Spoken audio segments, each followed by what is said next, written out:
سلاحي وأقاوم فوق جراحي سأقاوم لن أستسلم لن أرضى وعليك بلادي لا أساوم الحق سلاحي وأقاوم أنا فوق جراحي سأقاوم أنا لن أستسلم لن أرضى وعليك بلادي لا أساوم بيتي هنا أرضي هنا بحر السهل النهر لنا وكيف بوجه النار أسالم سأقاوم.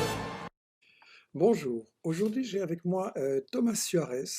C'est l'auteur d'un livre remarquable qui a été publié d'abord en anglais sous le titre State of Terror, avec comme sous-titre Comment le terrorisme a créé Israël moderne. Et j'ai trouvé ce livre tellement passionnant et utile dans la bataille contre la désinformation à propos d'Israël que j'ai décidé de le faire traduire et publier aux éditions Investigation. Voilà, comment le terrorisme a créé Israël. Vous avez la couverture ici à l'écran. Et ce livre, pour moi, j'appelle ça le chaînon manquant dans l'argumentation par rapport à Israël, justement. C'est-à-dire qu'on a beaucoup de livres sur ce qui se passe maintenant en Israël, on a des livres sur la Nakba et la catastrophe, et on n'a rien sur ce qui s'est passé avant 1948, avant la Nakba. C'est-à-dire, moi, quand j'étais jeune, j'étais, avec mon éducation, j'étais pour Israël. Je pensais que Israël, c'était un petit État attaqué par les méchants Arabes autour. En réalité, alors qu'on nous a toujours dit Israël a dû en 48 se défendre parce que les Arabes ne voulaient pas qu'il s'installe, on ne nous explique pas du tout ce qui était fait par Israël dans les années précédentes. Et ici, le livre de Thomas Suarez, Comment le terrorisme a créé Israël, c'est vraiment la pièce qui manque dans l'argumentation, en ce sens qu'il montre les centaines d'attentats qui ont été commis par les mouvements sionistes, juifs, terroristes, dans la période 1936-1948, donc avant la création de l'État d'Israël. L'enquête qu'il a faite est extrêmement complète dans les archives britanniques et sionistes. C'est donc très important de lui donner la parole et de voir cette enquête. Thomas est ici chez moi encore aujourd'hui et je vais l'interroger en anglais et je vous traduirai. Thomas, how did come the idea of this book? Comment vous est venue l'idée de ce livre? Thomas nous dit qu'il y a vraiment un trou dans l'histoire entre 1948, la fondation d'Israël, et la Nakba qui expulse en masse les Palestiniens, et la période avant, commençant vers 1917, au moment où la Palestine est partagée par les Français et les Britanniques, tout le Moyen-Orient, je veux dire, est partagé, et là, on n'avait aucune information. C'est ça qui l'a motivé.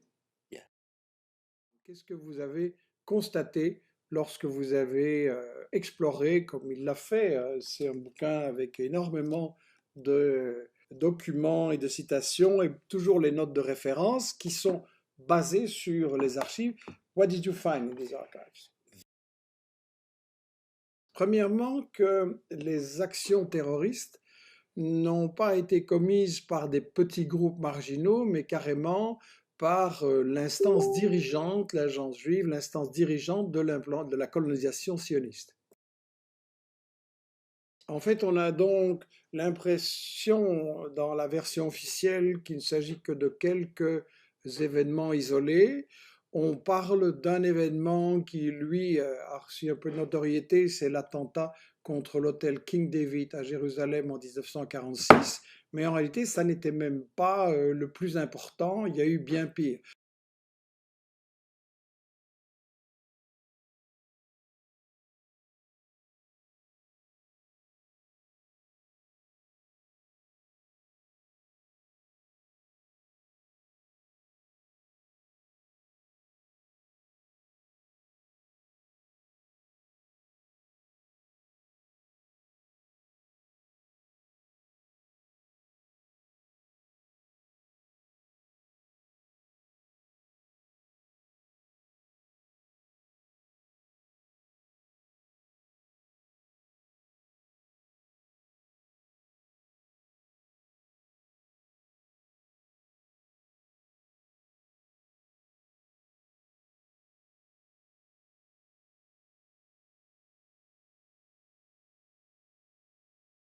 So actually, what you found is that they have committed hundreds of massacres of Yes. civilians and Yes. bombings. Donc, ce que le livre montre, ce que Thomas a découvert, c'est que les mouvements terroristes ont commis des centaines, je dis bien des centaines, de massacres de civils et d'attentats à la bombe. Et Thomas insiste, les Juifs qui vivaient là étaient la victime de ces actes de terreur autant que les Britanniques qui occupaient la région, une administration coloniale, et que les Palestiniens. Donc, this is surprising because Israel, founders of Israel, they always pretend they defend the Jews, and you show that they have killed many Jews. Yes. Traduction, c'est surprenant parce que on nous dit, Israël nous dit, excusez-moi, on nous dit Israël défend les Juifs, et ici on voit que Israël a tué de très nombreux Juifs. This is surprising. What was the goal? Ce n'est pas une surprise, dit Thomas, parce que le but était de fabriquer un État raciste. Holders there. Et donc ce but de fabriquer un État raciste ne signifiait pas seulement qu'il fallait que les Juifs approuvent ou laissent faire, mais qu'on avait besoin de colons pour aller occuper les terres. It had spread to Europe. En réalité, la résolution de l'ONU en 1947 qui a créé l'État d'Israël et qui a imposé le vol d'une partie de la terre des Palestiniens, cette résolution de l'ONU, en fait, se mettait en concordance, se capitulait devant la violence des sionistes, et le but était d'empêcher que la violence terroriste se tourne aussi contre les Britanniques et les Européens. Problem for the Palestinians. La résolution 181, qui a créé Israël, était une manière pour les Européens de se laver les mains du problème et de le laisser aux Palestiniens. You mean washing their hands from what had been happening in Europe with the genocide and Hitler? Palestine. Non, je veux dire que c'était les Britanniques qui voulaient se laver les mains grâce à l'ONU du fait qu'ils avaient mis les sionistes au pouvoir en Palestine. Et bon, vous avez raison aussi de souligner que c'était une manière pour les Européens de se dédouaner, de se déculpabiliser des crimes qui avaient été commis contre les Juifs en Europe. Can you explain a little bit how were these massacres and bombings happening? Est-ce que vous pouvez expliquer un peu concrètement comment se passaient ces massacres, comment c'était organisé? La plupart des bombardements visaient des infrastructures, les trains, les hôpitaux, les administrations. Mais les Juifs qui s'opposaient à la création de l'État d'Israël, et en été 1947, il y a même eu un attentat contre un train, en Autriche, transportant des troupes occidentales. Et s'il avait réussi, ça aurait probablement été le plus grave attentat de l'époque. Et Yes. donc, Yes. les rapports des organisations sionistes eux-mêmes relatent tout le temps, voilà, aujourd'hui nous avons mis une bombe là, nous avons tué 4 Arabes, etc. Et c'est juste comme un compte-rendu d'action militaire, il y a rien d'humain là-dedans. There's nothing human in there. No. Herself. Et alors là, on a une grande confusion, on fait des distinctions entre les activistes et les civils, mais en réalité, un activiste, c'est juste quelqu'un qui essaye de se défendre. Done to them. Dans cette période de 1947, donc l'année qui a précédé la création d'Israël, pratiquement tous les actes de terreur ont été sionistes. Il n'y a eu pratiquement aucun acte de violence venant des Palestiniens. Et donc, les archives britanniques montrent que les administrateurs britanniques se posent la question, mais pourquoi est-ce que les Palestiniens ne réagissent pas?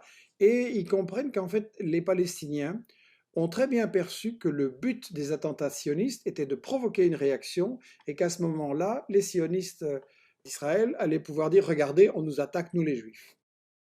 Et à la fin 1947, lorsque les sionistes avaient estimé qu'ils avaient absolument besoin d'une guerre, mais que ça ne venait pas, les sionistes ont tout simplement augmenté beaucoup le niveau de leurs attentats et alors ça a provoqué un conflit.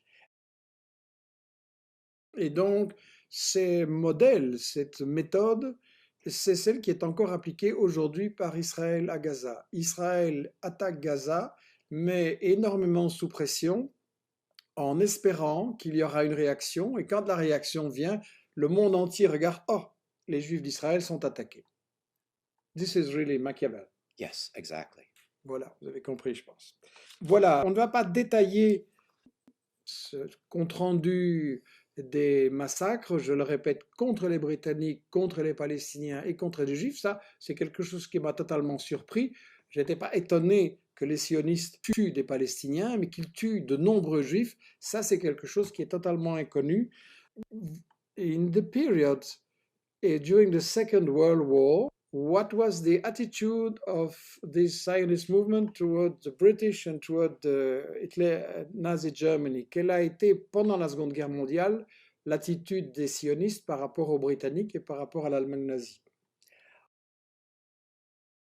Lorsque la Seconde Guerre mondiale a éclaté, les sionistes ont d'abord dit aux Britanniques qu'ils allaient les aider, mais ça n'est jamais arrivé, il ne s'est rien passé. Et après lorsque la guerre a duré depuis 1 an, on a découvert qu'en fait, l'agence juive qui organisait la colonisation disait aux colons de ne pas s'engager aux côtés des Britanniques et d'attendre jusqu'à ce qu'il y ait qu'on puisse créer Israël. Et donc, ceci a duré jusqu'en 1944, lorsque Roosevelt a persuadé Churchill de créer une armée juive séparée. L'idée n'était pas d'aider à l'effort de guerre contre le nazisme, l'idée était justement de créer une armée juive et de créer un précédent, d'installer dans la mentalité qu'Israël avait son État et donc son armée juive. Et donc les Britanniques se plaignaient que les Juifs avaient le plan et la pratique de voler des armes des Alliés, ce qui aggravait l'effort de guerre, ce qui rendait pire la situation. Et donc, au début de la guerre, les sionistes ont mis la pédale douce et ont commis moins d'attentats, mais vers 1942-1943, Begin, qui était un des chefs du mouvement terroriste, on en parle dans le bouquin, et qui allait devenir Premier ministre plus tard d'Israël d'ailleurs, de même qu'un autre dirigeant terroriste comme Shamir, Begin dit, bon, on ne nous donne pas notre État, donc on va maintenant intensifier le terrorisme pour obtenir notre État. Et Shamir, qui allait devenir Premier ministre plus tard, et qui était à la tête d'un gang qui s'appelait Stern, a essayé de faire des accords avec les fascistes italiens. Donc c'est intéressant ceci parce que on nous présente toujours Israël comme l'avant-garde de l'Occident contre les barbares, qui sont les Arabes bien entendu, mais lorsqu'il y a eu vraiment la barbarie avec Hitler, ils ont eu une attitude extrêmement ambiguë et ils étaient prêts à soutenir l'un ou l'autre selon leurs intérêts.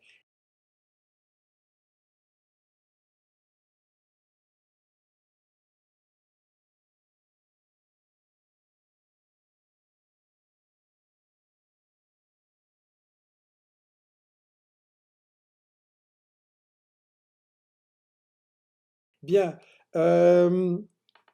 So you are explaining that it was not only small terrorists, but it's very official, and 2 of these leaders, Begin and Shamir, would later become prime ministers. So they are not at all ashamed, they are proud of this. Je signale donc que 2 des dirigeants des gangs, Begin et Shamir, sont devenus premiers ministres d'Israël, et qui n'a donc eu aucune honte là-dessus, mais qu'on en était très fiers.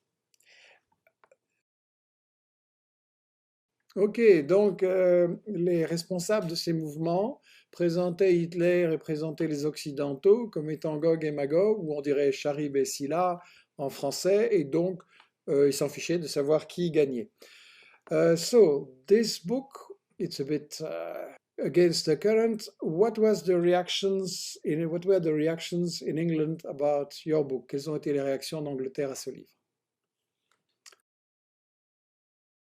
La réaction envers mon livre a été comme celle envers tous les livres qui critiquent les prétextes et les mensonges du sionisme, dépression pour essayer d'empêcher les débats publics là-dessus.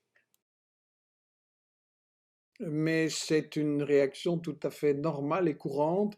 Même un académicien universitaire réputé comme Richard Falk est complètement mis de côté pour ses recherches. Et donc, il existe en Angleterre une agence qui s'appelle Prevent, prévention donc, qui est censée prévenir le terrorisme. Et cette agence a carrément empêché que je prenne la parole dans une ville qui s'appelle Portsmouth. So, the media are closed, les Yes. médias sont fermés. Yes. Et donc, dans les débats qui ont lieu sur l'antisémitisme et la nécessité de protéger Israël, on peut entendre certains arguments, mais il est tout à fait exclu que les vrais arguments sur le fond du problème puissent être exprimés dans les médias. What were the reactions of the Zionists towards your book? La réaction des sionistes, eh bien, je devais donner un cours dans une académie à l'est de Londres. On a eu l'intervention de deux propagandistes sionistes très connus à Londres. They fed a story the next day to the most infamous English tabloid, the Daily Mail. Et ils ont fourni une story, une histoire à un quotidien britannique très connu, le Daily Mail. And this story was then repeated in whole or part by so-called legitimate media. Et tout ça a été répété par les médias qu'on appellerait légitimes ou mainstream. It was even repeated by a music critic. Et même un critique musical, c'est la profession de Thomas, il est violoniste. And it reached the United States. And when it reached the United States, the propagandists were now referred to as professors. Et donc cette propagande a même été relayée vers les professeurs aux États-Unis. What was the reaction of the Palestinians to your book? Quelle a été la réaction des Palestiniens à ce livre? Il y a un peu cette réaction, quand des Palestiniens parlent, on ne les prend pas au sérieux, mais quand un Européen parle, alors on écoute. Et donc moi je me trouvais à Londres, j'avais donc la possibilité d'aller étudier les archives du gouvernement britannique. Et donc le livre a été traduit en français grâce à Michel, mais il a aussi été traduit en arabe. Et comme c'est pas possible que le livre en papier soit diffusé aux Arabes en Palestine, donc il est disponible en PDF. Ça, c'est quelque chose que je signale. Si vous en avez l'usage de la version arabe pour la diffuser à vos amis, contactez Invité Action et Thomas va me le passer. Et beaucoup de Palestiniens m'ont dit qu'ils étaient étonnés que dans leurs propres écoles, on ne parlait pas assez de ce qui s'était passé là. Donc c'est vraiment un travail extrêmement utile. Hier soir, nous avons eu un débat. Il y avait aussi Julie Stendham de Intal qui a parlé de BDS, du boycott. Do you think people need to be desperate because Israel is too strong, Israel is protected by USA and Europe, or do you think there is hope? Oh, there's Est-ce great, que great vous hope. pensez, je traduis ma question pour les non-anglophones, est-ce que vous pensez que Israël est trop fort parce qu'il est protégé par les États-Unis et l'Europe et que donc on ne peut pas gagner? Why you want to boycott it? That's the importance. Moi, je pense, dit Thomas, qu'il y a au contraire beaucoup d'espoir et que l'action BDS est tout à fait fondamentale pour ça, parce que le but principal de BDS n'est pas de faire une sanction économique contre Israël, bien que c'est important, mais que le but important principal est de soulever la discussion, c'est-à-dire que les gens disent mais pourquoi vous voulez boycotter Israël, et à ce moment-là, on doit parler des crimes que commet Israël et qui sont effectivement cachés des médias. Yes.